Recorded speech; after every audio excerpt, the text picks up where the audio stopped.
In the quiet corners of the music world, a reverberation was felt with the loss of Steve Albini, a true maverick whose influence shaped the sound of a generation.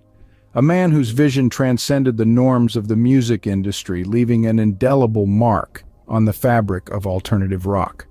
Born in Pasadena, California in 1962, Albini's journey into music began with a fascination for raw sounds and an unyielding drive for authenticity.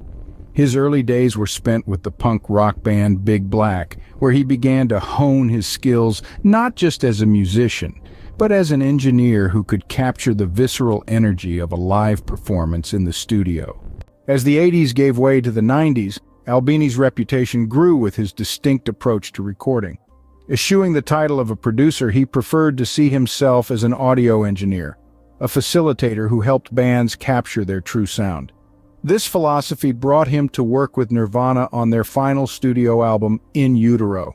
The album, released in 1993, was a stark departure from the polished sound of its predecessor and showcased Albini's ability to strip back the excess and focus on the raw, emotional core of the music.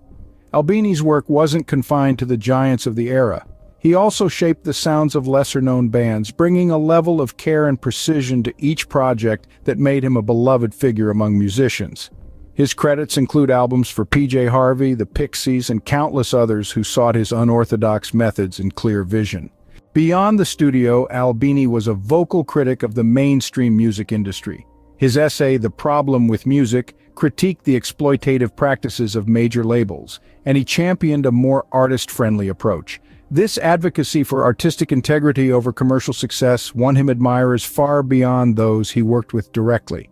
In later years, Albini continued to influence music, both through his enduring work with his band Shellac and as a speaker at music conferences, sharing his insights and experiences with a new generation of musicians and fans.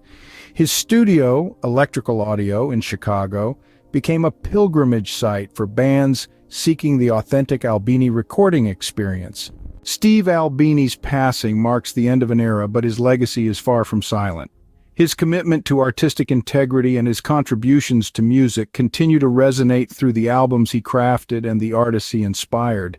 His ethos, always placing the music and the musician above the fray of commercial gains, redefined what success could look like in the music industry.